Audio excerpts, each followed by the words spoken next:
John will be with us in about 10 minutes. And so he'll say a few things, and then most of the time is really just to take your questions.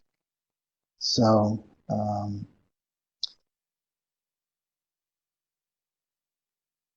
Jennifer, we don't have a lot from Utah, so we're glad that you're interested. Good, San Diego. I'm actually out of Wabash, Indiana, which is in between Fort Wayne and Indianapolis. So I'm in the Midwest.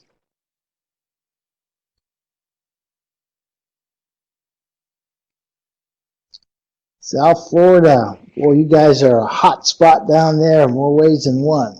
So my wife is planning on visiting a friend, so she's deciding whether to go or not. I actually, you want to ask questions or you're going to hear stories from me. So I actually love to watch sprint cars on dirt tracks. And so they just opened them up in Indiana. And so I've gone to a bunch, and I don't think they believe in wearing masks. So it was quite the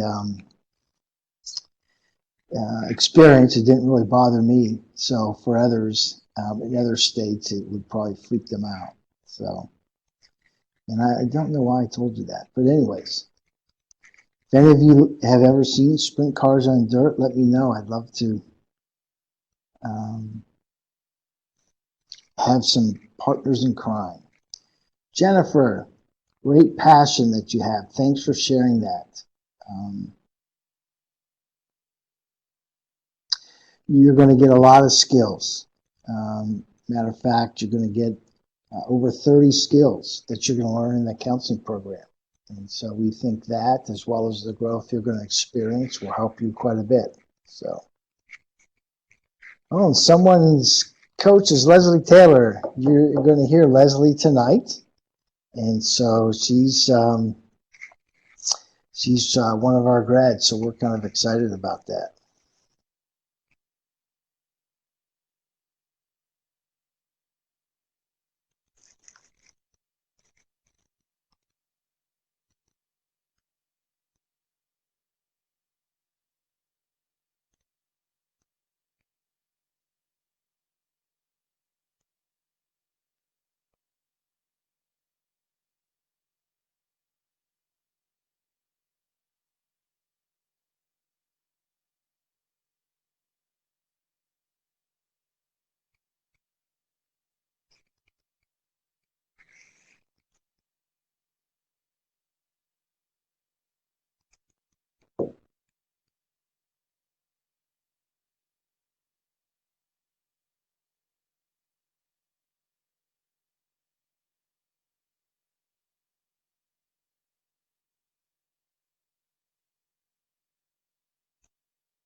Well, thanks for sharing, Michelle and Carlos.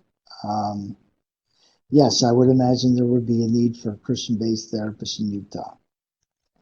So hopefully we will help you out.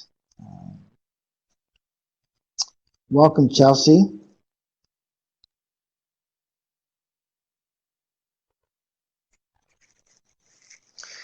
So if you have questions, you can start putting them in the chat area. Again, sharing passions, sharing where you're from, what program that you're in.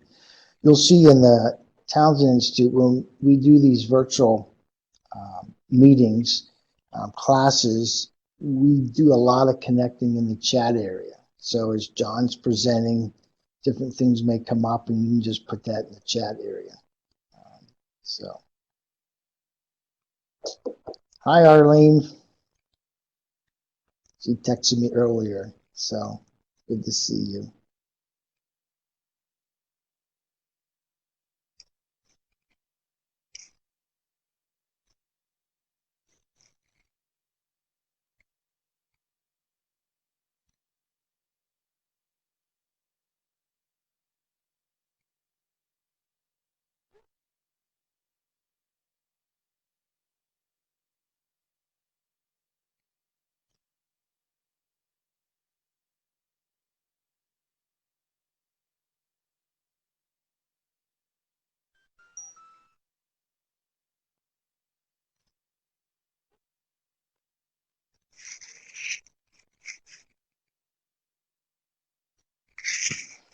Yeah.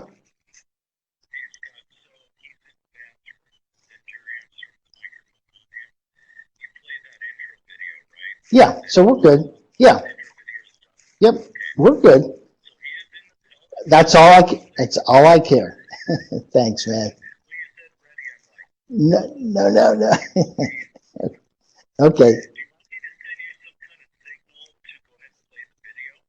Oh, yeah, you know what? Why don't you play it because it won't freeze for you. It shouldn't freeze for me, but just in case. So, and it will be the screen underneath. You'll see it says John Intro. That's where it is. So click it to the. To, yep, yep. So I'll click it to the layout, and you click it on. Okay, thanks. That's my great tech guy, Clark Severson. So he's a big help. Santiago, you're right around the corner from the college. That's great. And Temecula is kind of. I actually know where that's at. Indianapolis, terrific, Sherry. I'm just down the road to Wabash. Carlos, no, our classes, except for the 4-day kickoff conference, which normally you would come to campus, but we're doing virtually, all the other classes are purely online. So you only have to come to campus once, and if you come this time, it's virtual, so you don't have to come. So.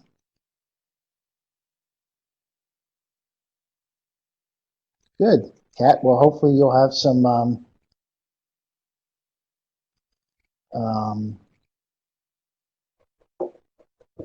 information that could help you.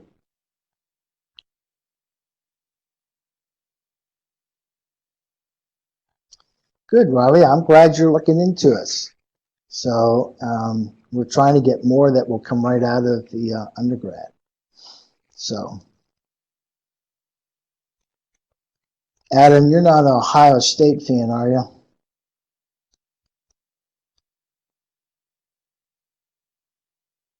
Hi, Kim. Glad that you're here. I've seen your name and those that have applied, so that's terrific. Good. Postgraduate certifications.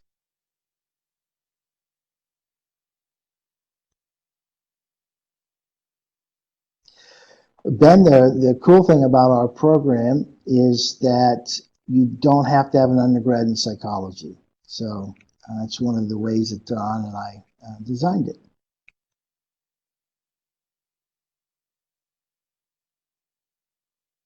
Well, I don't know. I'm glad you're not an Ohio State fan because I grew up in Pennsylvania, and so I don't kind of like Ohio State because they keep beating us. Okay, so we're going to switch. And John, we're going to have an introduction. So Clark, if you want to go ahead and play the introduction. He is a New York Times best-selling author, publishing more than 35 books and selling over 10 million copies. He is also a business consultant, leadership coach, psychologist, and a family man. You may know him through his writings, such as the Boundaries series, Leading from Your Gut, The Entitlement Cure, or his most recent publication, People Fuel. Dr. Townsend is also passionate about helping people achieve their best. most recently adding a personality assessment to the Townsend platform, entitled TPRAT, which stands for Townsend Personal and Relational Assessment Tool, which you will hear about more this evening. He also runs townsendnow.com, a digital platform with excerpts of his work, where you can access teachings, videos, and other digital coaching experiences interactively, all online. For more than 20 years, he has been engaging with leaders, organizations, and individuals around the globe, offering them executive coaching, corporate consulting, and giving conference presentations. He is a co-host of the nationally syndicated talk show New Life Live, which is heard in 180 different markets with 3 million listeners. Ladies and gentlemen, we are pleased to now welcome the founder of the Townsend Institute, Dr. John Townsend.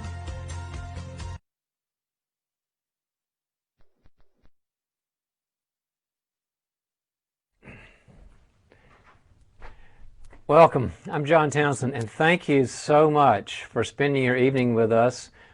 We know you got a lot of things to do, and we know you're also looking for sort of the next thing with your education. We want to give you great information. We want to give you great experiences. We want to give you clarity. And by the time this evening is over together, we hope that you're going to say, I'm in, that this is the place I want to be. So with that in mind, I thought the way I'd like to start tonight is I'm going to give you 6 distinctives, because you got a lot of choices. There's a lot of schools out there, and they're great schools. A lot of those are friends of mine. And I'm going to give you 6 unique distinctives, I think, what we do that's different and good, so you can help you make your own decision. But before I do that, I have something for you. I want you to think about something. I want you to think about your passion. I want you to think about the why of why you would want to go to grad school. Grad school is hard, whether you're just coming out of college, you're a senior in college, or whether you've been out and about in the working world for a while. Grad school's got rigor to it. So why would a person want to do that? And I don't want to talk about that, I want to get a better job. We got all that. We'll get you, we're really big on you getting a better job. But there's something that drives that underneath all that, inside here. And I want you to think about inside here. Your passion, for example, I'll give you 3 examples. Your passion might be, I want to be a healer. I feel called to be a healer. When people are broken and sad and upset, I want to be the person that fixes what's going on, whether it's somebody that's depressed, or somebody who's anxious and can't calm down, or somebody's got a really awful relationship with their spouse, or somebody they're dating, or their parents, or somebody at work. I want to help them to restore broken relationships or broken insides. Drug addiction, sex addiction. I want to be the healer. That's a passion. You can't do that kind of work if you don't have passion, because it requires a lot of you. The second idea that you might have inside is, I want to lead an organization. I feel called to lead an organization. It might be, I want to start my own thing. I don't want to be an entrepreneur or a serial entrepreneur. Or I want to be in a corporate setting and I want to be a CEO. Or I want to run a small family business because my family's doing these things and I want to get involved in there and run the business. Or I want to be a church pastor. I want to learn how to be a senior pastor or executive pastor. Or I want to be in an NGO. Some kind of a 501c3. But you have that part in you that says, I want to lead people so that together they're doing what they could not do without me. I want to inspire them.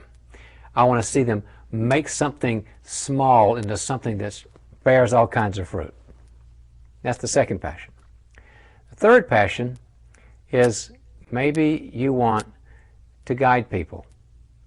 Like you want to be a coach or a consultant. In other words, you want to go into people's lives and help them to go from point A in their career to point Z in their career. You want to help them have a path and a plan and a way to get there. Look at their obstacles, look at their potentials, and see the excitement when you help them, have a strategic plan or start their website or whatever. But you want to coach people and guide them into something very, very cool.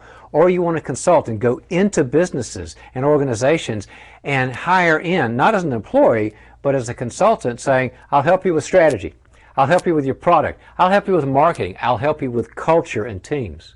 And you want to be the person coming in there with the advice and the skills we'll give you to make that company run better. You probably knew about those things when you were little. Like you loved people, you were the one that people came to see when they're, felt sad about their parents breaking up, or, they had a problem with a friend, and you were the person to talk to them. Or maybe you're the one that led student government or athletics or sports or a church organization when you were a youth, and you kind of ended up being the person running that. Or you're the person that had wise words for people that wanted to accomplish something. But it's your passion. And here's the thing, is nobody is advocating your passion except you. That's your responsibility, and my passion is my responsibility. There's a great Bible passage, Proverbs chapter 4, verse 23, which says, to guard your heart, for from it flow the well springs of life. It means my heart, where my passions live, is something I've got to protect, I've got to nurture and develop it. So, now, you might have already been writing down yours, but I want you to put on the chat list, if you haven't, what your passion is. Because you signed in to check us out because there was a passion. Besides a better job, better opportunity, better comp, all granted. But something that made you choose this kind of route. Write it down, because we want to see it. We want to understand. We want to help you. But what I really care about is that you're owning it and you're committing. You're making a commitment to you, Sam or Sally. You're making a commitment to you. I'm going to guard my passion. It's mine. God gave it to me, and I want to develop it. I'm going to give you a few seconds to do that, because that's kind of the lens we're looking at with what we'll be doing tonight. It's got to be through the lens of your passion. I'm going to shut up for a second and just let you think about it, reflect on it, and write it down.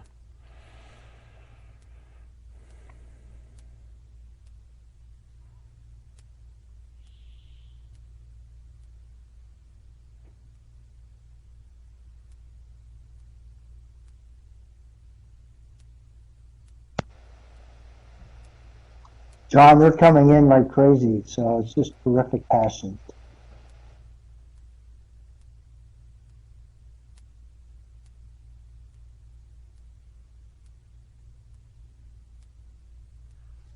All right. I'm sure you wrote something. So with that in the lens, I'm going to tell you what I think we offer that's sort of different in a good way. And I want you to know these things. And there are 6 of them, like I mentioned. The first of the 6 is a thing called access. Access is access to, well, me basically, because a lot of times people who are founders, they'll start up a job or a project, they'll start up a movement, and then they'll leave because they're doing something else. They're fighting some other dragons and this sort of thing. And we're not that way. I'm committed to this. This is home base for me. This is like where I want to be. And so I spend a lot of time, and you've got a lot of access. If you don't want any access, that's fine. But if you do, if you want to have access to sort of what's in my head, there's several ways. First off, you'll see me in the virtual classroom. That's a classroom we have a little bit like this setting. We have our students are all over the world now. And every so often, I think it's every 6 weeks or every 2 months, something like that, I'll have a whole evening with you where I'll do some talking about, like if I'm at the counseling night, I'll talk about depression or anxiety, for example. If I'm with the leadership night, I'll talk about strategy or vision alignment or marketing or whatever. But I'll answer your questions. And here's the cool thing about virtual classroom, because you'll be on the big screen with me. It's like, the Brady Bunch. I never saw it. I'm not old enough to see it, but my parents told me about Brady Bunch. And all these faces. Well, you'll have all your faces there, and you'll see each other, and you'll see me, and I'll see you. And you'll ask me questions, and I'll answer them. So the access is you're asking me a question about depression, anxiety, marriages, or strategy and inspiration and leading face-to-face, virtually, and I'm there. And you can say, I talked to the guy. And his answer didn't make sense, but I talked to the guy. Also, we have a kickoff, and I'll tell you about kickoff a little bit more, but it's coming up in a couple of weeks. I mean, I don't know how much time we've got, but we're going to have our kickoff in less than, I think it's 3 weeks. And that's every time we've got a new class in the fall and in the spring, everybody comes on board. Well, we're coming on virtually this year because it's COVID, but it's going to be great. But we get everybody together, and I'm all over the place. I'm speaking several times. I'm introducing our guests. I'm answering questions. So I'm there personally. as much as possible. We also have videos. I've made hundreds of videos for the Institute. Whatever the courses are, every course we've got, you're going to see a video from me where I talk about the idea. Maybe it's about how to coach strategically, or maybe it's about how to deal with culture, whatever. There'll be a video, and then your professor will say, okay, that's what John said. What do you think about it? And you get to process that. So I'm there for that. Also, I've written over 30 books. I've sold 10 million copies, and so I do a lot of those and videos and white papers. All that's integrated in our curriculum. So if you want access to the Founder, you've got it. I am committed to that, and I believe in it. Besides that, I only live 10 minutes from the campus, so I want to be there. The second thing that we think is unique is that we are relational. We are relational. Everybody always says about online classes and courses. I mean, now if you look at what's happening here with COVID and the education, everybody's going, gosh, is everybody going online? Well, we've been online for years. We've got it wired. Not only that, it's not like it used to be. It used to be, well, I'm taking online courses. What does that mean? Well, I'm working on a degree. Oh, yeah, tell me about it. Well, I sit in the kitchen with my coffee in my bunny slippers and my laptop, and I just, answer questions. No, that's no good. We don't believe in that. We want you to have relationship, because we know, and this is why I study the neuroscience so much. You're going to learn a lot of neuroscience from us, because we have found out that neuroscience tells us, with the mysteries of the brain, how people succeed, what makes them work, and the number one thing that makes them work is have the right relationship. You can be really smart, and if you're isolated and don't have great relationships to support what you're doing with us, it won't work. We relate to you. Our professors are connected to you. They are people who basically care. They want to nurture you. They want to guide you. They want to answer questions. They meet when they can if you've got an extra problem. You're going to have homework partners. You'll be somebody in your class, and you'll say, okay, A and B, your homework partners. How are you doing? What can I do? I'm struggling here. Let me help you. The professors spend extra time with you, and they're very approachable. And you'll be in classrooms with what are called cohorts, and cohorts is like a small team, and you'll go through school with those cohorts. They'll be your buddies. They'll be your foxhole buddies. But we believe that if you look at the face-to-face world and the virtual world, we believe that we are as good as anybody, if not better than most people, in bridging the gap between face-to-face and face and the virtual. We've made it happen, and it works. So we're very relational. We want to connect, because if you connect and you feel like there's people you can be safe with and trust, and you can get to know them, and them your experience with us will be much better. Also, by the way, I wanted to welcome those of you who are interested in the bachelor's program. We've started the bachelor's program a few months ago, and we're so excited about it. So if you're here for a master's or a certificate, thank you for coming. But if you're also here for a bachelor's, way to go. It's your time to find something to get you, in the new job, the new opportunity, and we'll take you straight into your master's, and we give you credit. So glad you're here. Third is we are skills-based. What are skills? Skills are what is going to make it that you're at the top of the class in your job. When you get out and you find the job, you'll be at the top of the group, because we are very committed to the latest cutting-edge skills, whether it's in counseling, or whether it's in organizational leadership, or whether it's in executive coaching and consulting. We want to make sure that you are marketable, because there's a market out there. And so what does that mean? Well, number one, your faculty are also practitioners. See, some faculty are sort of like the smartest guy in the world or the smartest gal in the world, but they kind of know how to do stuff. They just know how to talk about it. Not these folks. They've been specifically vetted and picked out that they've got all the smarts in the world, but they've also rolled up their sleeves, and they've accomplished leadership. They've accomplished counseling. They've accomplished coaching. So you've got somebody who's been there with you, who has the skills as well as the theory. Every learning environment has theory, the principles, and the skills. They do both. Not only that, but we're going to have you record a thing called role plays to get you, whatever your program is, into the practice. In other words, if you're a counselor, we'll have you role play talking to somebody who's depressed, and knowing what to say and learning what to say by the experience itself, not just a list. If you come out here with just a list, it's not working. It's experience of, now what do I say? And we help you with that. Or in leading a group and leading a team, or in effectively coaching somebody. We role play that where you try it out and they try it out and they try it back on you, each other's guinea pigs. Highly, highly effective. We do that on every class on week 2, 4, and 6. So you get lots of opportunities to role play. Get a lot of feedback from your professors. And also good things happen. We've got a great example where we're at a graduation, and I try to meet everybody I can in a graduation. And somebody said, you know, glad to be here. And I said, well, thank you. Tell me your story. And she said, well, while I was coming to the Institute, I was working for a company. I was in the HR, Human Resources Department. And my boss set me up with 2 people who didn't like each other. I think one was a marketing person, one was a financial person, because they kind of never like each other very much. And she said they didn't get along. It was screwing up the team. They weren't, you know, they weren't connecting.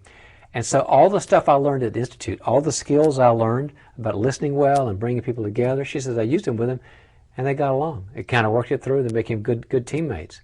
And she said, my boss told the owner of the company. The owner of the company came to me and said, are you the one that took those 2 knuckleheads that couldn't relate to each other? She said, yeah, I'm the one. He said, where'd you learn this? She said, the Townsend Institute. I'm still a student there. He goes, I'm going to pay for the rest of your tuition. Now put that in your head for a second. I'm going to pay for the rest of your tuition because you're doing a good thing for me. And now, in fact, her name is Cheryl. She told me she's been promoted now. She's been there for a while to the executive team. So I don't know if we can guarantee that. I'm just saying it happens because we're skills-based. All right. Next is the Fellows Program. Now, what's a fellow? Well, this comes from, a fellow can be a fellow male or a fellow female. The Fellows Program, it comes from the old Oxford-Cambridge system in England, the classical system, where you had people who had achieved great things that mentored the students. I went to all my friends who have achieved great things, and I said, I want you to help me. These are people who've accomplished stuff like, for example, Greg Brenneman. Greg is the, and if you're in organizational leadership or coaching, you've probably heard of Greg. If you've heard of United, Continental Airlines, because he was the CEO. He was also the CFO of Price Waterhouse. He was also CEO of Burger King and Quiznos. I mean, and now he's got his own firm now, his equity firm, but he's also the chairman of the board of Home Depot. I mean, a guy who has accomplished incredible things. He's a dear friend. And what he does is we have Greg come in sometimes to talk to the students and do the same thing that I'll be doing with you. I'll have him on, I'll interview him, he'll talk about something he knows, you know, some of his, he gives you his secrets. He gives you, here's how I got here.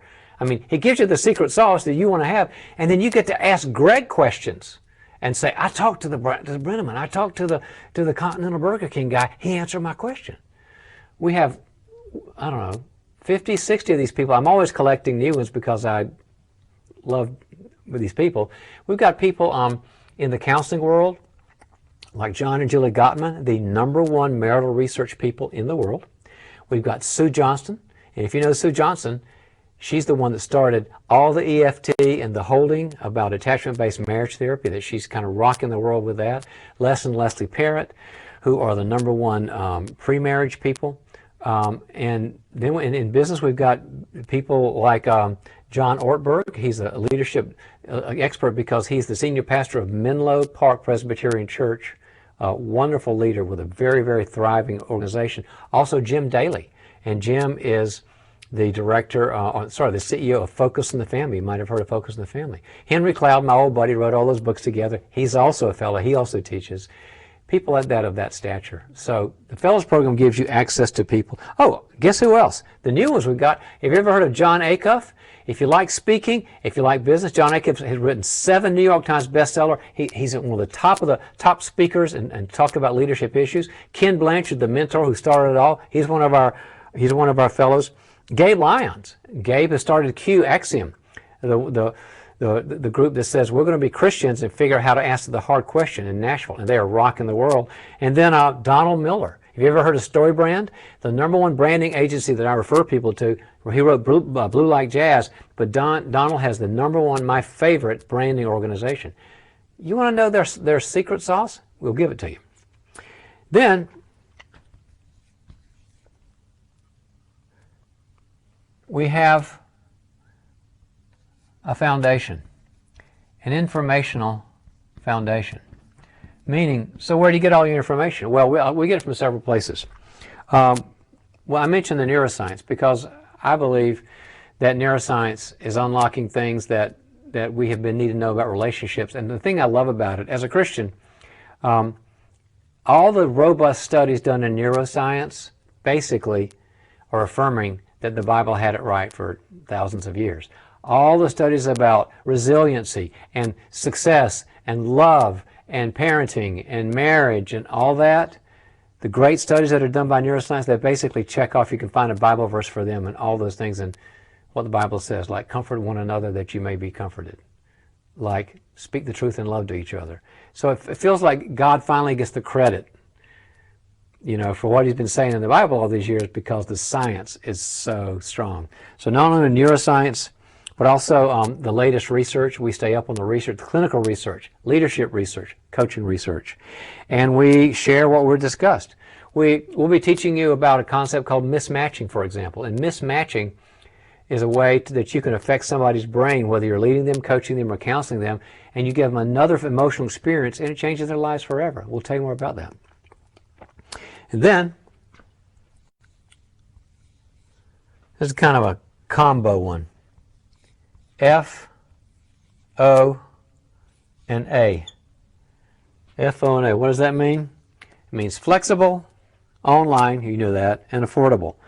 We're flexible. Our team, like Aubrey and Patty and all those cool people you talk to, if you say, I've got a problem, you know, I've got kids, I've got a schedule, they'll work with you. I've seen them bend over backwards. They look like Gumby sometimes to me because they work so darn hard at being flexible. We're not this rigid group that says, okay, those are the rules, Mortimer Snerd, you must do it this way. No, no, no, no, no. We're like this. We're like, how can we help? Online, you know that part. And affordable. We're at the lower half of the cost of any kind of other school that you want to go to, like what we've got in terms of private online. So that's why we're happy with what we do. That's why if I were you, I don't want to look at, I do get a lot of access to the guy. Very relational, not just a bunch of bunny slippers. Oh, not just concepts, it's skills. The fellows are the people I want to follow. The foundation's good, it's a strong concept, and then the FOA. Now, let me return to something. I'm going to go back to you.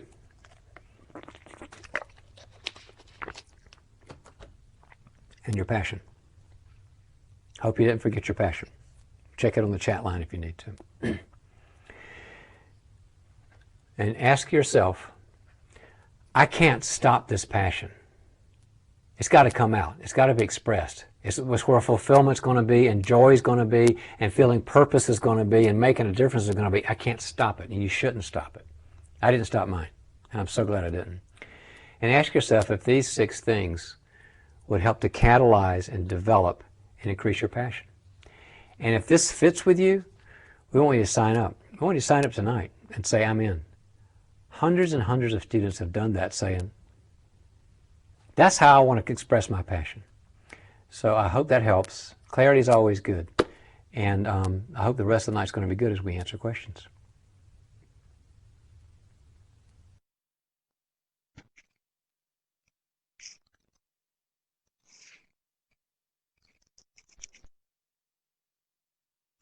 Okay, John's going to pop back up here, and we're in a different chat area and layout. And so put your questions. We have 2 questions so far that we'll ask John, and so just put them in the chat area. I'll keep my eye on that, and we will ask him some of those questions, and then there's some other general questions that we usually cover between either he or I. So he'll be with us in just a second.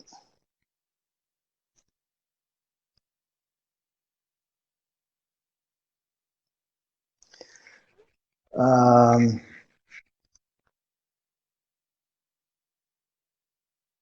Chelsea, that's a good one. We'll ask that.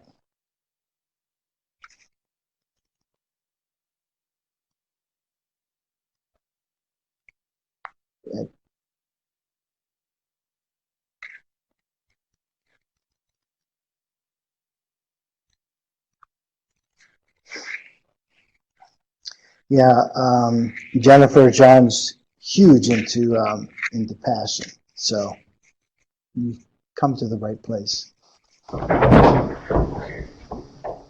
Well, he's here somewhere. Hey there, buddy. Scott Macon, as I live and breathe. I know. Well, you told me that the group here tonight is the smartest and best looking one you ever saw. Is that true, Scott? Well, absolutely. I haven't seen them, but I can feel. Feel how good looking they are, and smart, too. That's right. So we have some really good questions that are already on there. So let me just start with the first question from Mary C. She wants to know, what's the difference between coaching and counseling? All right, what was Mary's name again? It was C. She didn't spell the whole last name out, so I can't tell you. You know how I am about, like, geography? I love to get that global campfire going. Anyway, Yes. where these people are from, I'd love to say, hey, where Yes. We have some from Utah, We'll Indianapolis. do one at a time. We can't do that. Like, you know, I usually say, where are you from? We can't do that. Yes, I will. Mary, why don't you tell us where you're from in the chat area, and I'll tell John as soon as he's done Well, I can answering. see it. I can see it, right? Yes. Mary, show up. So once you ask, and then I'll in the chat area. So, difference between counseling and coaching, is that right, Mary? Yep. There is interplay between the two because they do involve a relationship where you're trying to help somebody do something. But the fundamental difference between the two is that counseling involves healing brokenness and coaching involves going from good to great. A counselor doesn't help somebody to start a business. A counselor doesn't help somebody to, do better in their job or how to, have a strategic command of things or whatever. A counselor helps people have a brokenness in relationships like marriage, my parents, dating, or in their personal emotional life like depression, anxiety, guilt, shame, in their behaviors, addictions, substances, bad habits, this sort of thing. And their job is to get the person to a healthy state. A coach helps you get from a healthy state to, I want to rule the world. Not in a bad rule way, but I want to accomplish things, I want to build things. So when you see a counselor and you get really healthy after you've been with, especially an institute counselor, because we heal everybody we see, and you finish that up, a good counselor will say, when this person says, I'm all done, now I want to start my business. The counselor says, well, I don't do that because I've done my job, but here's a great coach. That's the difference. Great. She's not gotten back on yet, but I'm still looking for her. So, yep, there she is. Colorado Springs, Colorado. I was over here recently, the Focus on the Families show talking about my latest book in COVID. So welcome, Mary. Hope you come with us.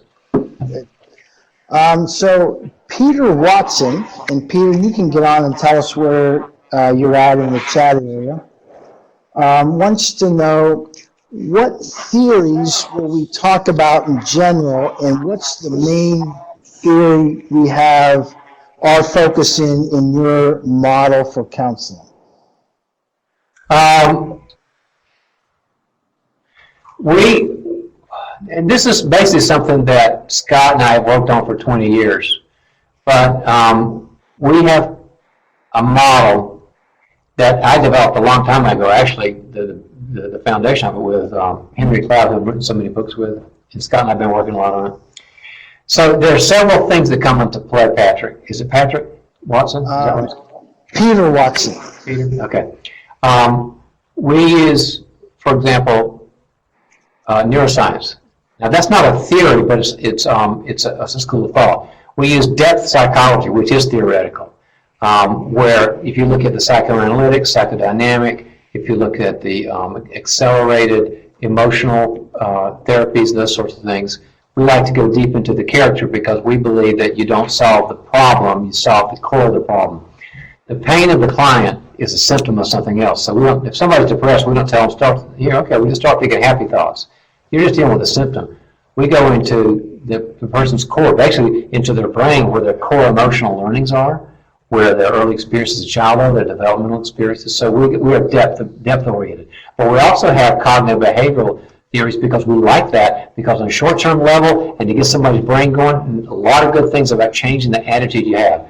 We also use a Gestalt approach, which means experiential. How do you bring feelings to the core, of the core to the present, because you got to bring them in there.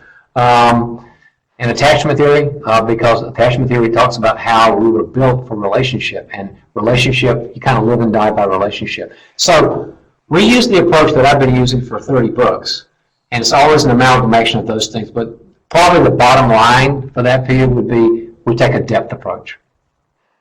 Thanks for your question. Okay, so you're gonna love this one from John. I think it's Muttum. Do you believe that true healing and restoration of mental health happens in community? Where's John from in the world? We will find out. He's going to let us know. All right, so ask the question again, Scott, please. Peter is from Seattle, Washington. Okay. And John is from? I don't know yet. Okay. All right. So I was kind of listening for John's geography, so I'm sorry, Scott. Can you repeat his question? Yes. Do you, and actually, students, as you put your questions in there, why don't you put in there where you're from, and then I can tell that to John. Do you believe that true healing and restoration of mental health happens in community? 100%. If you look at neuroscience research, it says we are built for attachment, and that people who are not attached, they get this, John, people who do not have significant, deep relationships, vulnerable relationships, they have more medical problems, more emotional problems, and a higher mortality rate. So it's necessary. But not only that, not only is that kind of, I guess you would call that source of information, but that's also what the neuroscience says, because the attachment theory is aligned with that. You got neuroscience saying that, you got attachment theory saying that, and also my own experience. I've been doing this kind of work for many, many years. I've found the same to be true, and also the Bible says it, that we are healed better and restored better in community. That's why we're so big on the relationship between the counselor and the client, but also the relationship of the counselor with the safe people in their lives. My latest book, People Fuel, talks about building your life team, and every counselor tries to get, that we were trained, they not only try to do very good work, but they also try to get that client to form their life team, because there's so much healing that goes on there. And he is from Milan, Illinois. So, okay, you're going to love this. This is one of the most unique questions. I'm not sure we've had this, but I love this. Ellen Naylor asked, would an introvert benefit from our program? Is the name Ellen? Is that what you said? Yes, Ellen. Absolutely. You know, when you look at the MBTI Myers-Briggs and you see the difference between an I and an E, or introvert, extrovert, the extrovert gets their energy mainly from having good relationships and connection with people, communicating. The introvert gets their energy mainly from sort of their cave in their head and being alone. We found out in the research that nobody's 100% of anything. But I personally, I'm about 60% introvert, Ellen, and I'm about 40% extrovert, because you can't write all the books I write without having some kind of a internal thing. What introverts will find who come to our program, and the answer is a yes, because a couple of things will happen. One is that people will respect your introversion. Nobody's going to come in and impinge on you and say, oh, you got to be a party person. Nope. because we accept people where they are. So you get the space you need.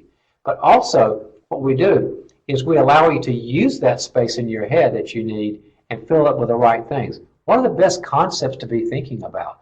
How does Ellen become the best Ellen that she's ever been? Those are the way introverts think as you reflect and meditate and kind of like free associate. We'll give you the right hooks to put your brain on so you make great use of your cave time. But also, we teach you the skills of reaching out to people when you need to, when they need you. So you get a great balance. Virginia Hutchins is she teaches teenagers in a Christian high school, and she would like to know, of the different programs, is there one that might help her more in being effective with teenagers? Do we have any idea where Virginia is, or that one of those things? You know, Scott, I should have asked you to do that. This is my fault. I should have asked earlier, can I get that? Because we're in another venue. So, sorry about that. Yeah, I have that. She's in Ohio. How, Virginia? Where's Ellen? Ellen, I don't know where Ellen is. Okay. I'll find out. You can see my extroversion is coming out just a little bit. Oh, no. Cleveland, Ohio. 2 Ohioans, huh? Yes. Welcome. All right, Virginia, you're a high school teacher, not counselor, right? Teacher, right? Yes. Okay. If you want to stay in your career, the unique career you've got, let me ask you a question. I don't think it would be the leadership program. I think it'll be either the executive coaching consulting program or the counseling program. And I got to know, I'll give you the 2 choices why I say that, and then you kind of figure it out.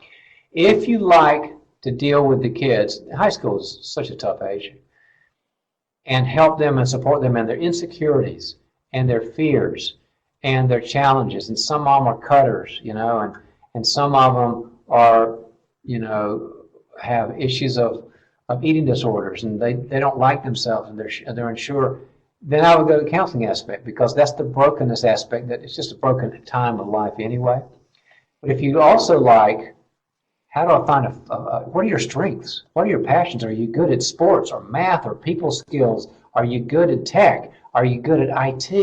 And how do you maximize? And are you a leader? I want to get you in student government. I want to see you run something. That's more of a coach. So does your heart beat faster when you're helping the brokenness? Or does your heart beat faster when you help them to take over the world? That's how you'll know. And we'd love to see you, Virginia. Michelle would like, and I think you do this well, would like you to give just a snippet of each of the 3 graduate programs, and then if you want to touch on the 2 bachelors. I think everyone would just like to hear that briefly. Okay. And where's Michelle from, Scott? Michelle is from Santa Clarita, California. Welcome, welcome. That's a beautiful area. We have a master's or a certificate in organizational leadership. And in organizational leadership, you learn the skills and principles of running an organization and basically making it successful. Because the L in organizational leadership means you help people to get together, whether it's 10 people or 20,000 people or 200,000 people, and you help them to accomplish missions and objectives in a way they could never have done without you. That's basically the core of leadership. We help you to learn how to do that and to be mission-based, vision-based, but highly, highly people-based too. We give a leader what are called the task skills, mission alignment, strategy, execution, those sorts of things, but the people skills, emotional intelligence, how to listen, how to inspire, how to structure people. In the executive coaching and consulting master's or certificate, we help people to learn how to go into either one person's life, that's the coaching aspect, the one-to-one coaching, or to come in as a consultant and say, I'll work with your teams, I'll work with your C-suite, I'll work with your HR department, I'll work with your leadership group, but I will give you the secrets of how to achieve your goals. where you're not working as an employee for the organization. You're coming in as a hired gun expert, and you are helping the executive grow good to best, good to great. You're also helping the organization grow. And the master's or certificate in counseling, you're about healing disorders. There's diagnosis, which we help you to say what the diagnosis of the problem is. Eating disorder, generalized anxiety disorder, panic attacks, major depression, dysthymic disorder, personality disorders, addictions, relational problems. We help you to diagnose it, because diagnosis is very important, but we also help you to diagnose on what's driving that. Could it be because people aren't attached and they don't have any sense of relationship? They're disconnected. They're not vulnerable. Or maybe they don't have boundaries. Maybe they can't say no. Maybe they're afraid. Maybe they're a people pleaser. Does that drive the problem? Or maybe they have an awful judge in their head that says, you're no good and you're not good enough for me, and they feel perfectionistic and shame-based. Maybe that's the problem. Or maybe they feel like a little kid, like a stupid little kid, and they need people to approve of them and say, I'm okay. So they're always in the one-down position. So we help with the diagnosis of the pain they're in that sends them to your office, but also the diagnosis of what happens underneath there that started, and what are the keys and the steps in the relationship. Many, many, many skills to help them to solve the problem, and then the pain resolves. And then we have a bachelor's program. We have two. One's in leadership and one's organization. Am I saying that right, Scott? I never get the words right. In leadership studies and organizational psychology. Yes. Yes. And leadership studies on a bachelor's level, it really helps you to understand what leadership's about. It's kind of that, how does a leader play, think, work? How do they work things out in their head? How does a leader think versus a non-leader? So you begin seeing, how do I motivate people and get them inspired to do great things? The organization one is more, how does an organization work? An organization is like if you're a Star Wars junkie, it's like the Death Star. It's this they're good. They're not the bad guys, but they're good. But it could be a corporation or a family-owned business or a church, or it could be a one-stop shopping center. It could be an entrepreneurial thing. But you understand the nature of the organization and what you can do to take it from good to great. So those are the differentials in those. Okay. Jennifer Kentner asks, is this a program that invites unique ideas and takes on information that may even challenge, in some regards, the presented material? Can we really dialogue as students beyond the surface level? I love these questions. They're a great question. Scott, would you mind saying where somebody's from, just kind of like say it so that I don't have to I feel like I'm nagging you, and I would never want to nag my buddy here, so. Yes, if I know it, I'll say it. So I'm not saying it because I don't know where Jennifer's from. All right. I've asked her, but she hasn't. Oh, okay, so if you don't say it, they haven't told you. Yes. See, I feel like we're connected again. Okay, that's great. I know it's that relational thing, man. So Jennifer, oh my gosh, yeah, we love the truth. One thing that I love about our faculty and our staff is that we are so open, we're non-defensive. We know that nobody's got a handle on everything. And so when students challenge us all the time, they'll go, oh, Professor Thompson, I think that's a lame idea. And Professor Thompson's not going to go, I've got the doctorate. She's going to go, oh, that's so interesting. Why do you think it's a lame idea? Let me hear more about it. Well, the thing I thought about, we love to get that. And for us, what's an important thing? It's not who challenges who. What's important to us is training. Is your challenge going to give you a better training experience, or maybe your cohorts? We want you to have a better training experience, because great training, great skills, a great career is based on reality. And if your reality is right, we want to learn from you. So one of the things that the students need to know is actually John and I banter back and forth all the time. It's just a part of the nature of the Institute, and so your faculty will welcome that quite a bit. And unfortunately, Scott wins because he's just meaner than I am, and I'm kind of the lover, and Scott. Yeah, sure. He's good. Let me tell you.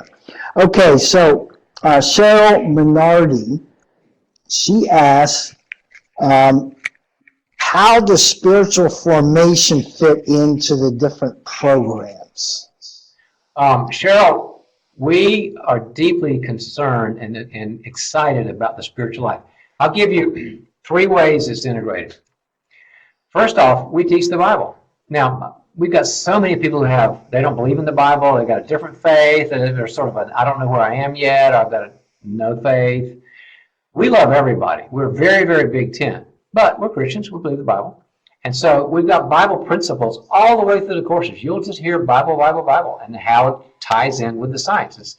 We believe the Bible's here and the science is here, and they shake hands. They love each other. Science and Bible love each other. So you'll hear those practicals.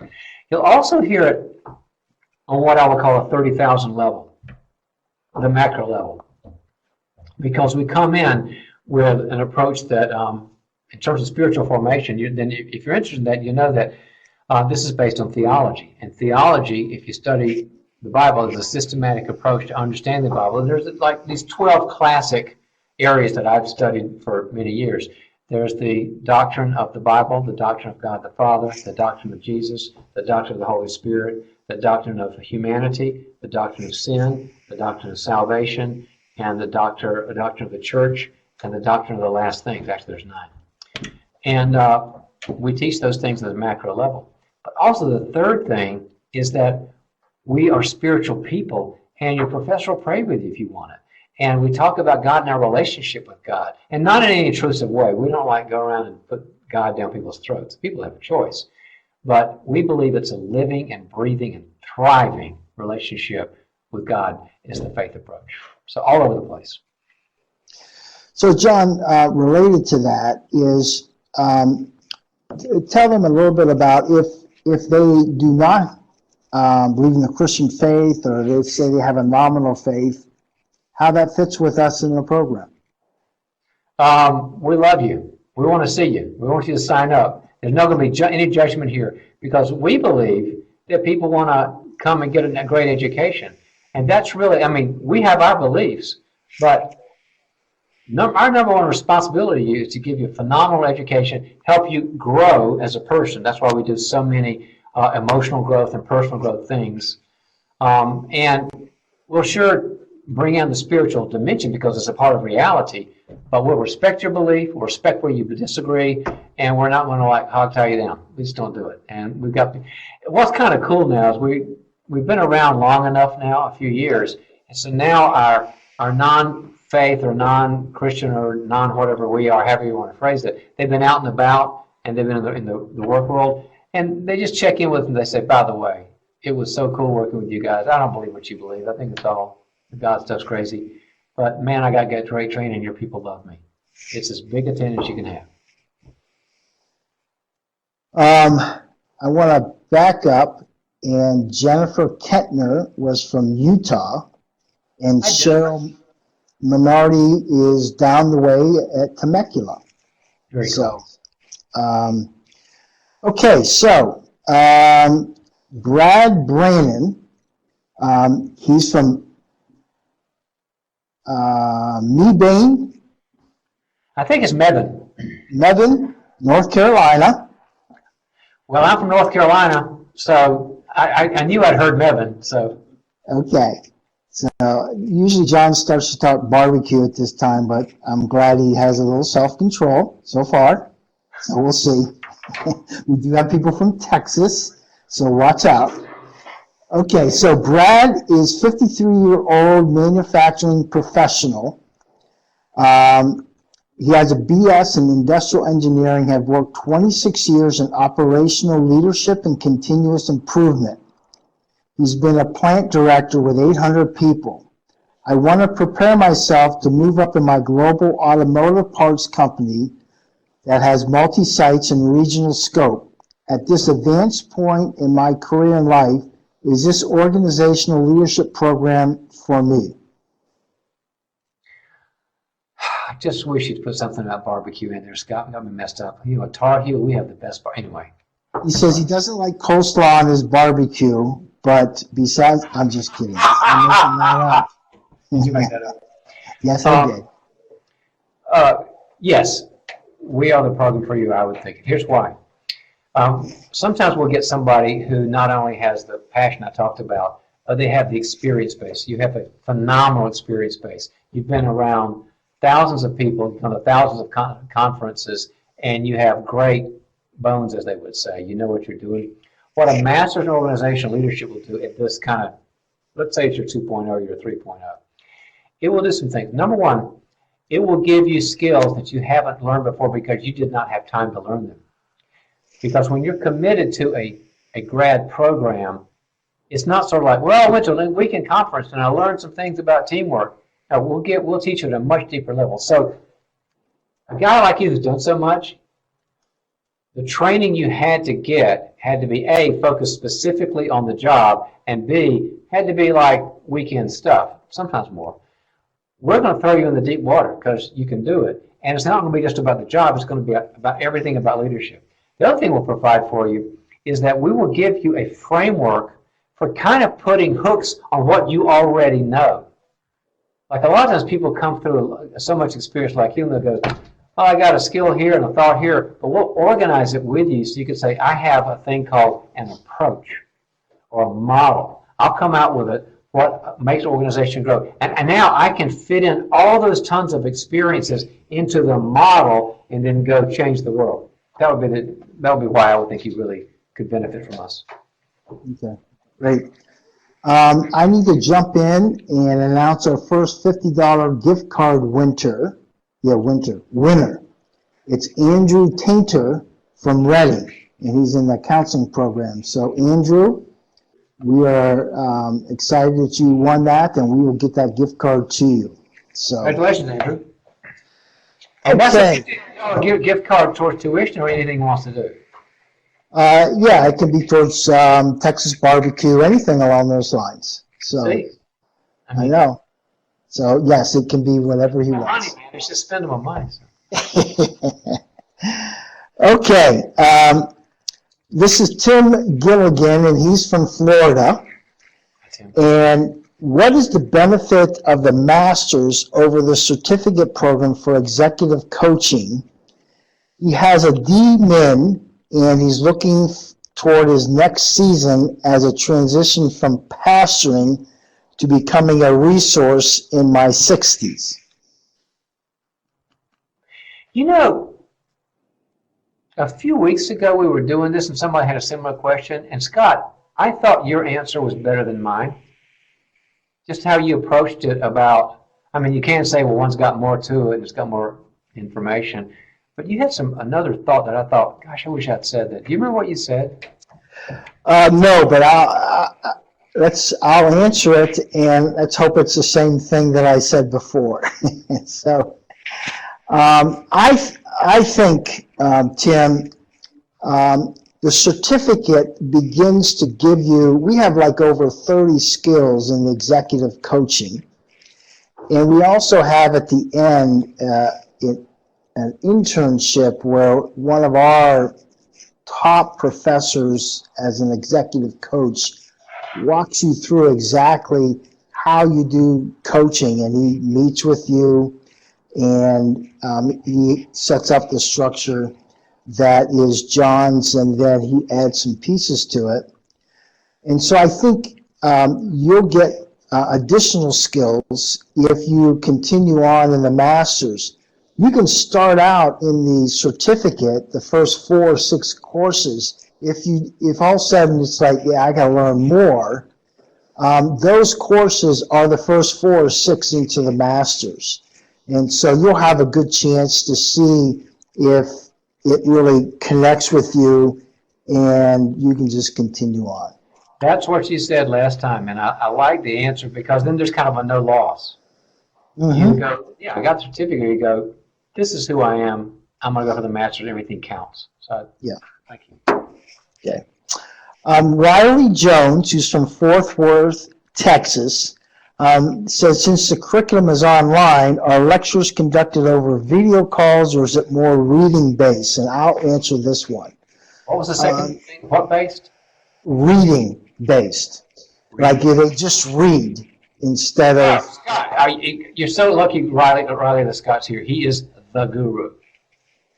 So, yeah, the curriculum I kind of have lived and slept with for 4 or 5 years. So here's the uniqueness of our curriculum, is that it's a video enhanced curriculum.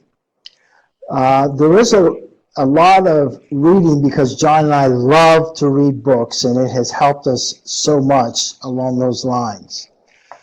But John has made over 200, in the counseling area, probably over 200 videos. So each week you'll watch at least one video from John.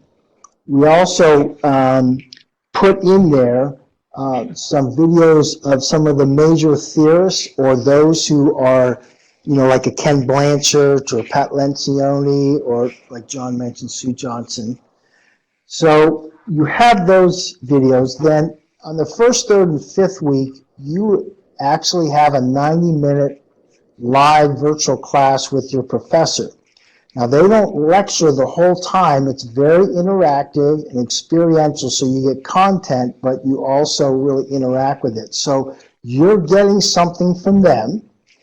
And then John already mentioned the role play, so there's the practical aspect, so it's very pragmatic-oriented along those lines.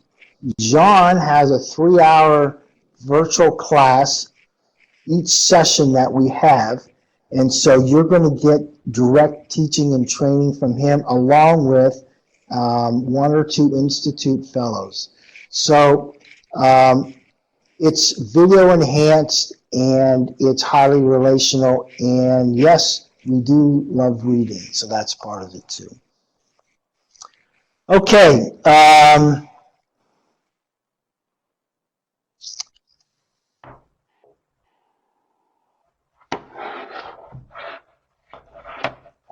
Okay, so Kat Zorn, she's a recent philosophy grad and has always planned on going into counseling.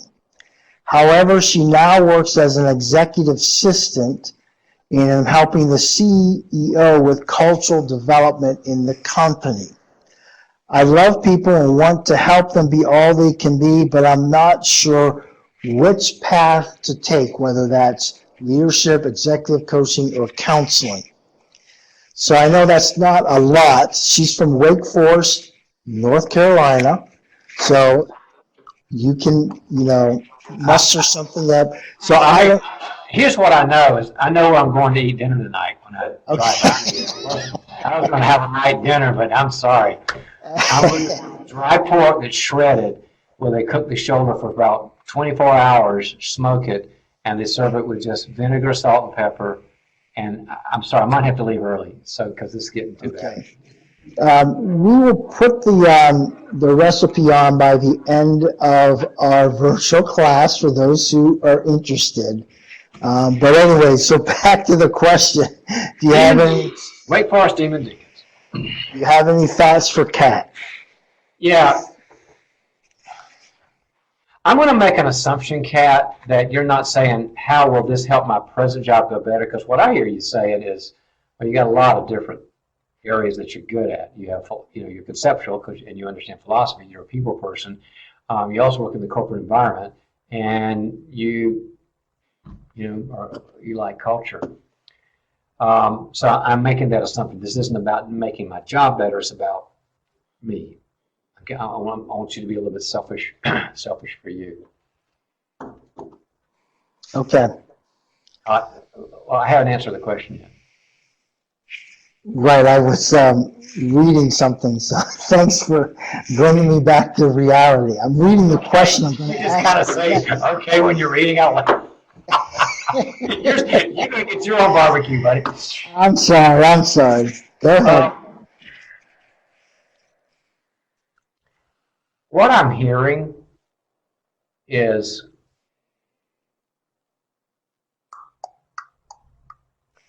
executive coaching consulting, and I'll tell you why. Because in a corporate environment, it's all about achievement and, knocking the cover off of it and all that, but at the same time, loving who you're with, loving where you're with, loving it's always the people skills, but as well as, I want to help this company do better. And what I hear is that you love developing people, and you also have philosophical mindset so you can understand the concepts. You're not stuck here on detail after detail. You're thinking big picture here. Does this company have a strategy problem? Or are they just dead inside and they're like robots, they're so depressed? Do I need to help them with culture? Or do I need to help this team to really gel and be great cohorts with each other and combat with each other? You sound like somebody who could catalyze an organization, and my first thought was coaching consulting. Hope that's helpful. Great. So we are going to put Leslie Taylor on, so you can kind of interview her. Leslie is one of our grads in org leadership and has a certificate in executive coaching. So Leslie, your video is enabled if you want there. Wow, she's fast. She should be. She's gone through enough virtual classrooms.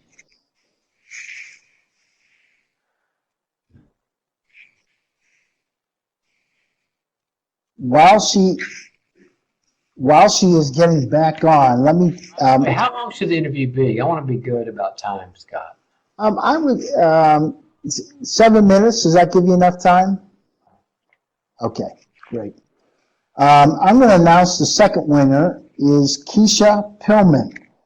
And so Keisha, you are our next winner. And so we will get you the $50 gift card.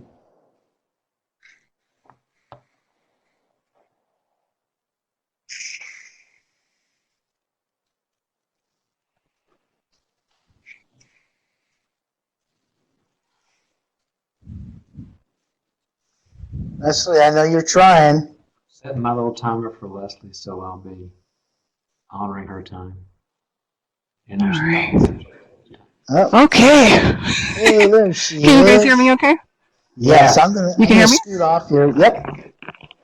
All right. Sorry about that. I have no idea why I experienced technical difficulties just now. Sometimes technical difficulties make me, I don't want to say a bad word, so. I'll do this for you. Dr. Townsend, I'm so happy. I just tell you guys, you are in for a treat. I love Leslie. We've had many conversations. Leslie, thank you for spending the time with us tonight. Yes. Yeah, I'm so excited to be here. We've got 91 people on board, and I'm calling you guys all students because, yes, that's what you're going to become. I cannot wait to see some of you guys around our virtual campus. Awesome. By the way, you've got a little bit of distortion in your microphone. It's a little bit like that. So okay. Is that a little better for you? Count to 5. 1, 2. No. A little more. Closer. I like that middle range. Try that again. 1, 2, 3, 4, 5. Our studio guru just gave the thumbs up. I'll just good. baptize you. You're fine. All right, good. So anyway, she's done it all, and she knows the program backwards and forth. But not only that, she's a very, very talented and a highly accomplished person. Guys, she's kind of what you want to be when you grow up. So we thought we would ask her to spend some time with us, and I've got some questions for her so that you get a feel for somebody that's not just us talking about it, about the experience. So Leslie, do you mind if I proceed with that? Oh, no, please ask me whatever you like. Let's show them what this is all about. All right, first off is your why. Why did you choose us when you could have gone to a million places to get the job done? Well, first off, Dr. Townsend, I didn't even know who you were. My husband told me Dr. John Townsend's legit. I said, okay, I believe you. So at the very least, I'm going to give Dr. John Townsend a chance when I went to the information session just like this. What really drew me in was this concept that you said, there's character and there's competency.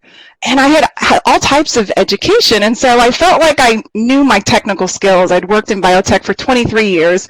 I felt like I knew how to run projects, plans, but I was still struggling at work and still feeling really frustrated. And at the core, I knew that there's something going on in my character that really needed to get addressed. And so I wasn't looking for more process skills in a sense, where it was like I just knew that there was something more that I needed, but I wasn't really sure exactly what it was. But I knew there was something going on in me. That even though you had a million skills, there was something inside Leslie that said you need more work here.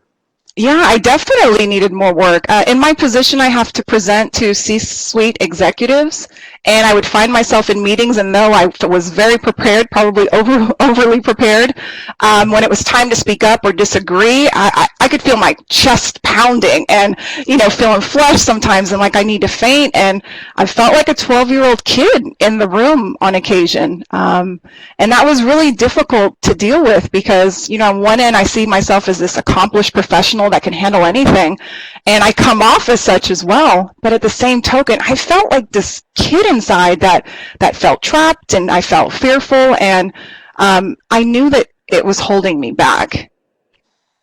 You ever heard of, I'm using the wrong word, but there's a syndrome called the fraud syndrome, where we think I look, like I got it together, but inside I feel really scared, like I'm a fraud. Yeah, and that was me, and that fear really, it hindered me. Absolutely. So Yeah. Fast forward, and during your time with us, can you give our students, our potential students, one task skill you learned, business skill, and also one personal skill that you kind of like they have mattered to you? Yeah, and Competency. yeah. Yeah, that's really interesting because it all for me kind of comes together in terms of now I don't really see this difference between character and competency, right? They all become these personal skills that I use all the time. And so let's talk about at work. Worked on a project that was replacing a software system that had been in place for 30 years. I had a software team that said, yes, we have to build it. If we build it, they'll accept it. And I had a whole other team of people, the business side, that weren't really accepting and weren't ready to make that change. And here I am in the middle being pushed to achieve on behalf of the IT team, but also the senior management team that says we've got to get this done. But I didn't have the support of the people that had to actually execute on the work.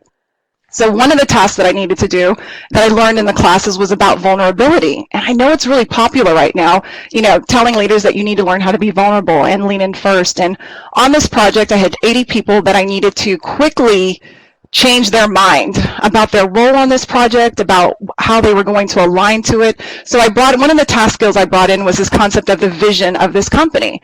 And the vision of the company was to be able to deliver better services to patients.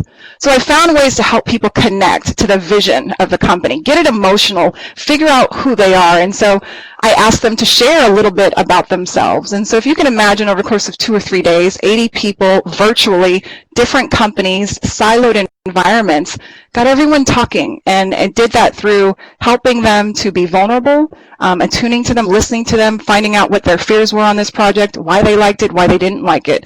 But I had to take a time out on my project and start talking to people.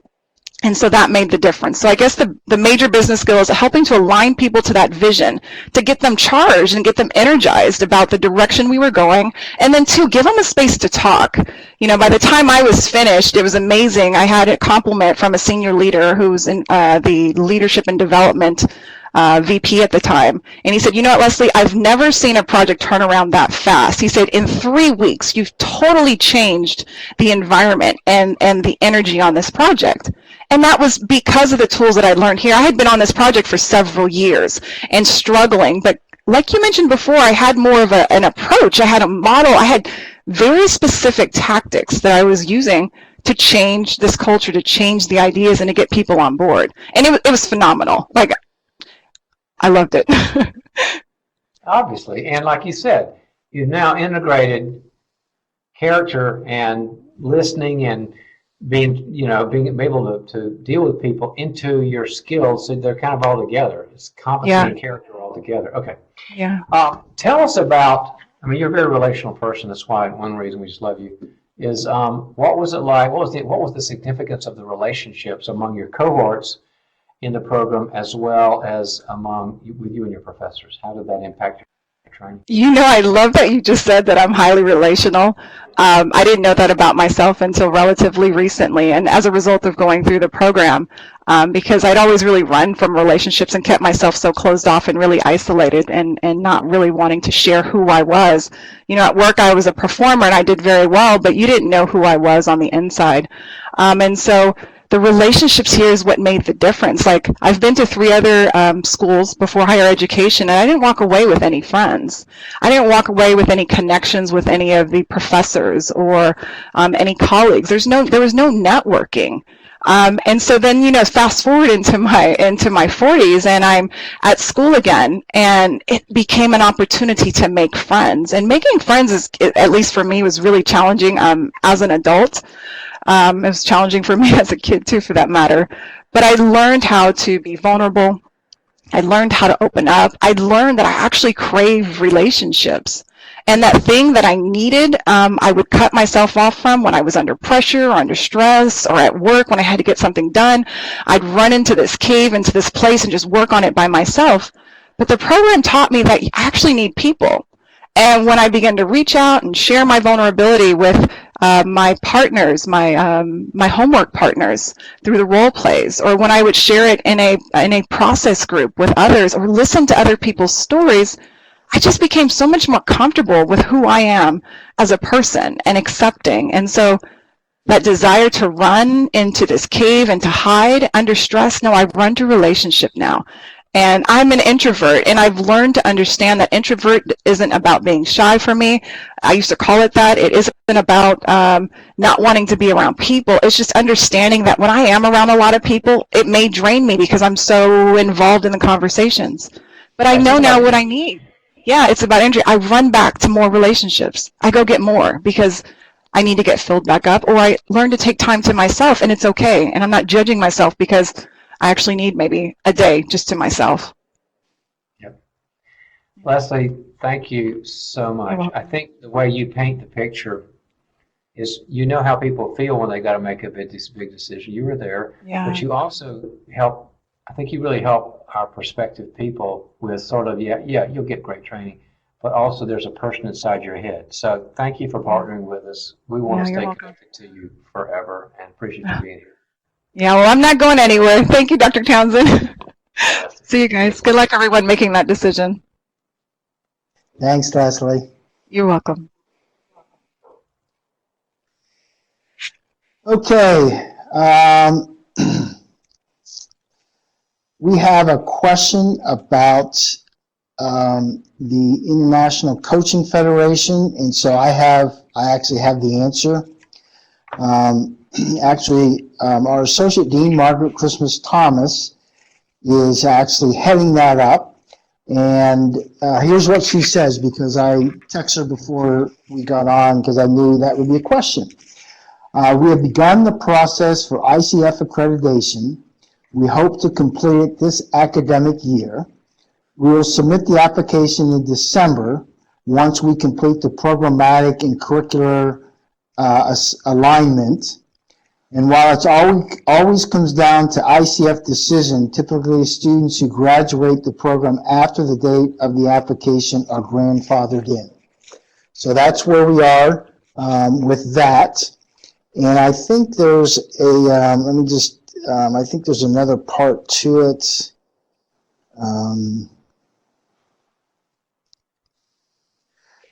If you have a master's in coaching, how does it compare to ICF? And I have the answer to that. And if you want to jump in, any thoughts you have. The skills and competencies that we're going to teach you in our master's program are the same ones that ICF has, but even more. One of the things John's already mentioned in the answer to the previous question about some of the benefits to the executive coaching program. One of the other benefits is we have, while we teach you all those skills, we also teach you how to get to the heart of the issue and teach you how to develop change that is deeper and more lasting in the coaching arena. And so that is one area that will be different. When you're setting up your coaching practice, it is more about your network and friends and how you interact than even if you have a master's or ICF accreditation. It's again more who you are as a person.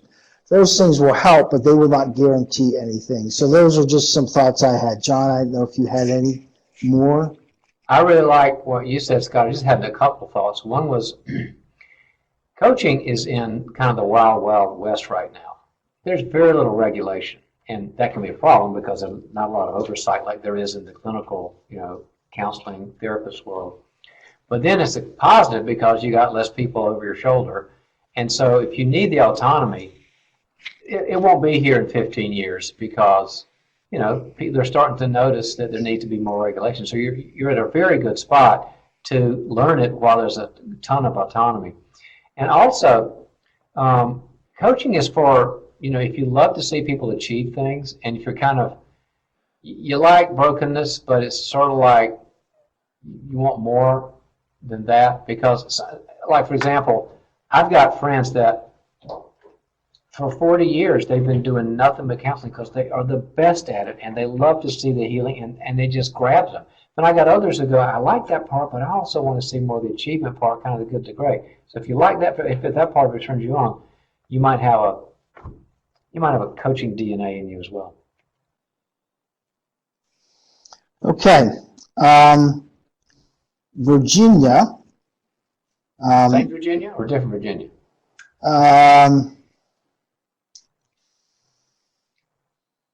I don't know, to be honest with you. She say I'm a high school teacher. We'll start there. Okay. I'll have to, Virginia, you can let me know. You are interested are there any doctorates being offered? And I can speak to the one, but I know you're excited. Why don't you start off with the one? Scott and I are both excited. First quarter 2021, next year, we will have a PhD in counselor education supervision. And we're so jazzed about it because we've been getting tons of people saying, I got my certificate, I got my master's, but I want this. Or people coming who haven't even been here saying, I've got my master's already in other things in other places, but I want to get it with you guys. So it's going to be available starting then. Scott, what would you add to that? And I think you know this, but then in the spring of 2022, we hope to have a doctorate in organizational leadership. So Really? Well, Mark and I have been talking about that, and so 2022, a doctorate in OL. Yep, because we just have a lot of questions, and Leslie wants a doctorate in OL, so we have to do it. Is it EDD or is it PhD or what is it? My hunch is just like the counseling; it will be a PhD. But that's not 100% correct. I mean, confirmed, but.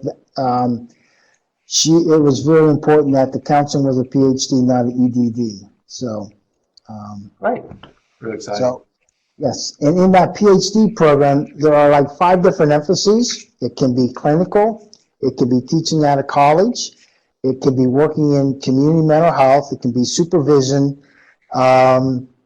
research. And research. Thank you. So research is the final one. So.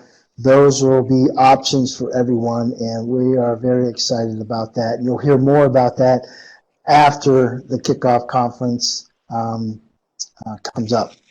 So, couple more questions, and then we're at the end.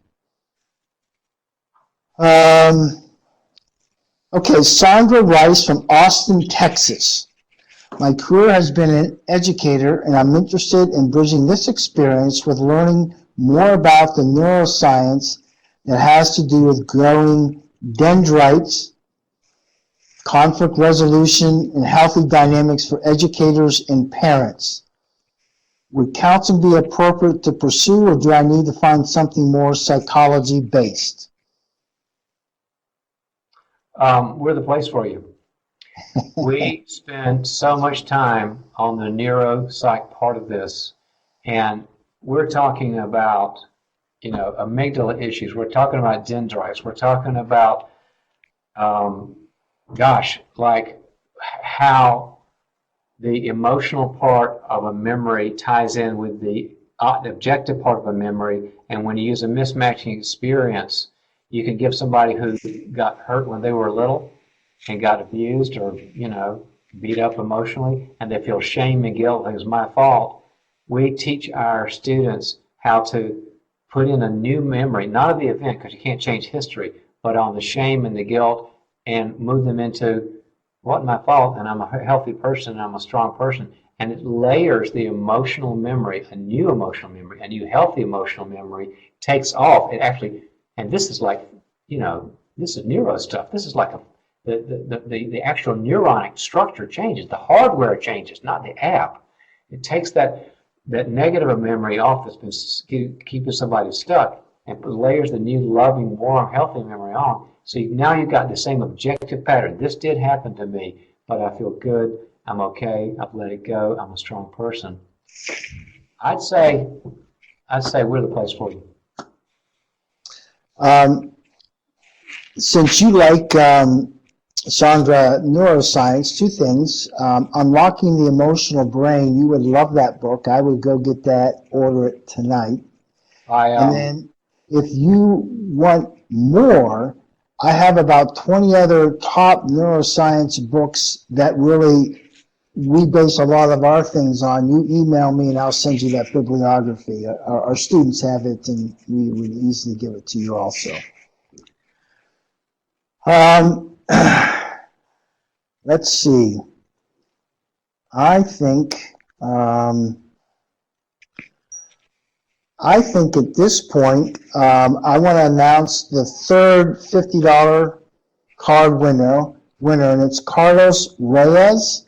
He's from Lauderhill, Florida, and he's actually interested in the bachelor's program. So we're kind of excited to have someone along those lines. And then I wanted to, those of you who are at this point are saying, this fits me, I want to come, and I want to come August, here's how you can pull this off. And in the bottom right, you can click on that file and you'll get this if you need a copy of this. But here's what we've worked out. If you want to make it, because John's correct, we're about under 3 weeks until our kickoff conference. Actually, to the course, we're about 2.5 weeks. And so here's what, if it was up to me and I wanted to get in this program, tomorrow I contact the college you graduated from, get your transcript sent to grad admissions. I would send this URL, which is on our website, to the person who's going to be your reference. They just click on it, goes right there, they just type it in, and then you get your application in by the end of the day. Wednesday, you do your resume and you send it to gradadmissions@cui.edu. I'd call your reference and say, hey, have you turned that in? And if not, you get on them. Thursday, I would complete your statement of intent, the essay part, and then I'd call your reference again to make sure he's got that thing in, because sometimes it's a killer.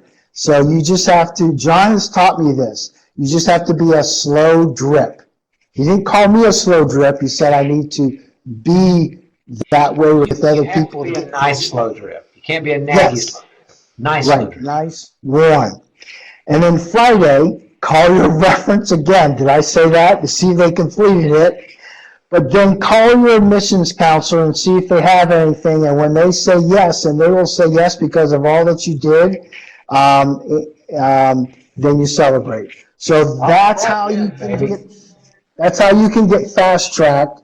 And so if you really want to be with us, like John said, we are very, what was that? SAO, we're very flexible and adaptable, and so we want you here. We know it's late, but this will get you here.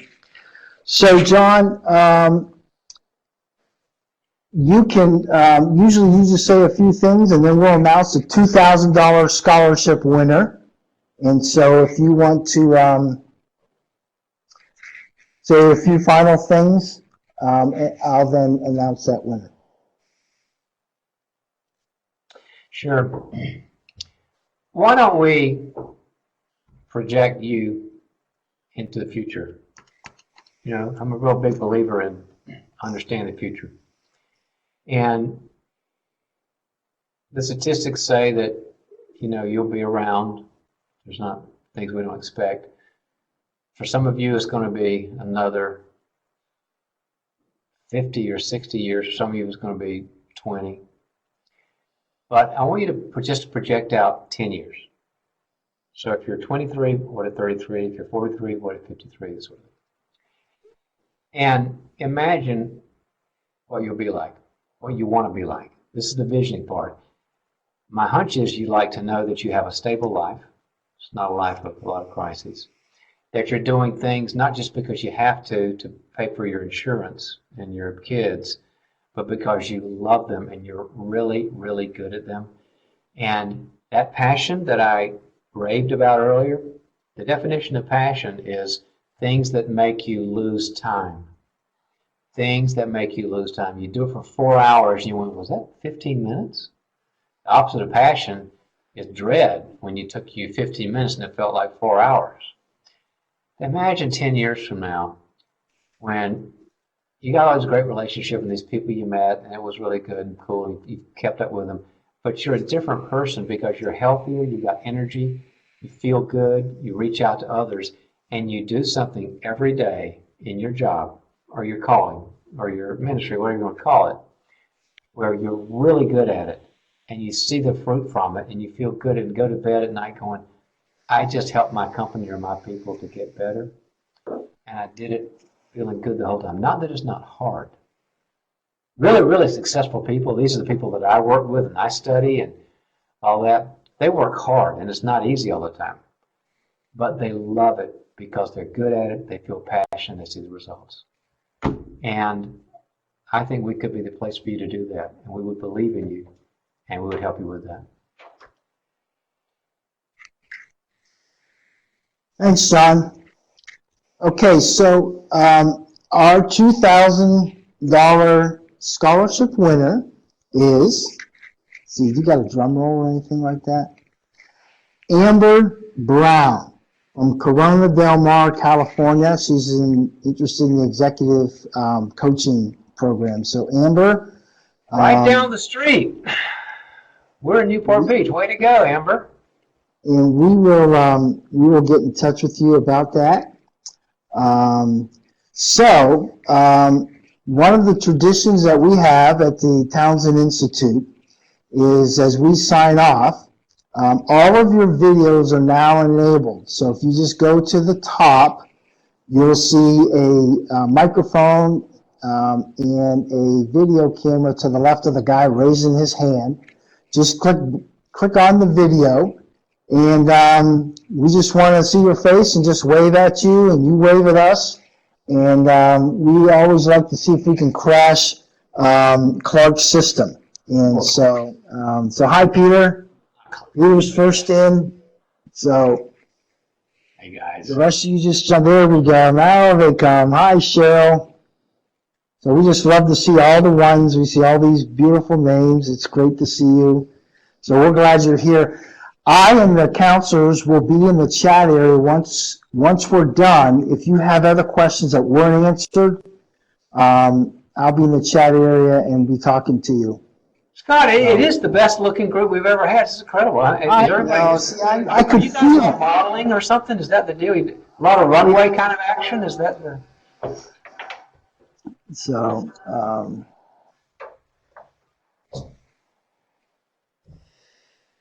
good seeing they're not bashful. Hey, great questions tonight. Tons in the chat area. I love the ones that we had for John. Some of those were just terrific. So we're excited about that kind of energy and interaction.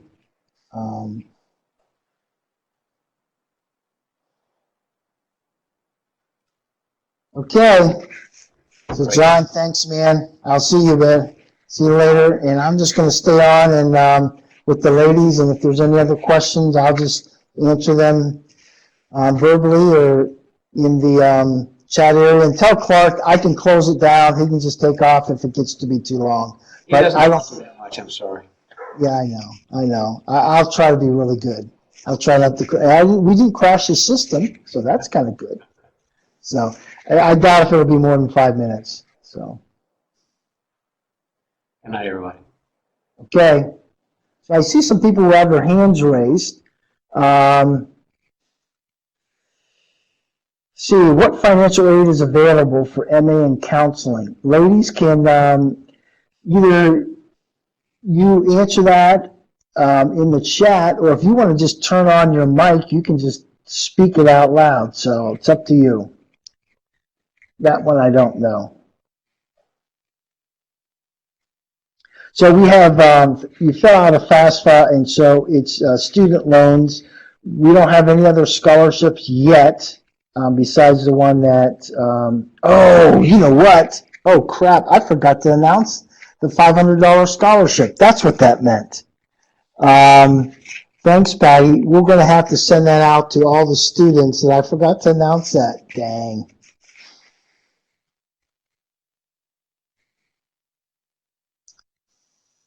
Yes, Ellen, we have it, and if you go to the Townsend Institute, scroll down to where the info meeting was, and there'll be a button in the next day or so.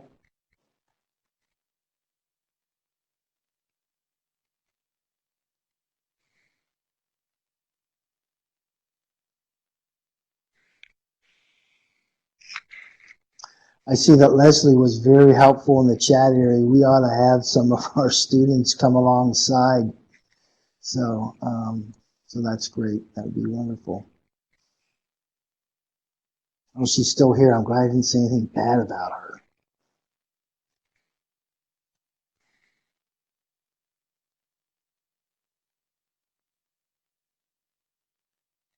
I know you see. You always see me, Leslie. Okay, other questions that you have? You want to make sure every last question. I want to make sure every last question. Thanks, Patty. There it is. So everyone is eligible for 500 if you start this August 3rd.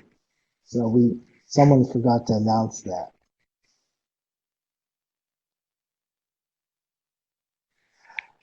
You're going to need to figure out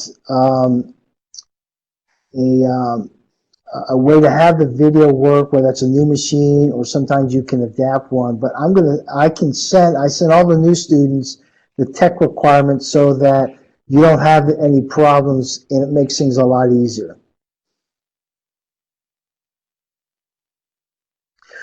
Tim, we are not doing the conference in person. It is virtual because of COVID. So you can do it virtually. And yes, FAFSA available for grad students. I actually know the answer to that.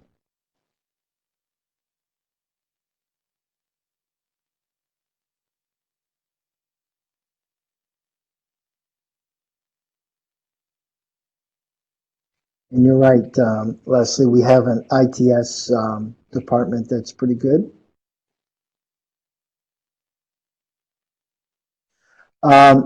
It's up to ICF, but our understanding, and we'll find out, is that, well, really, we will probably have it before you would graduate, because we should have it within this next calendar year. But they will grandfather in those that have graduated before, is what we think, but that's up to ICF.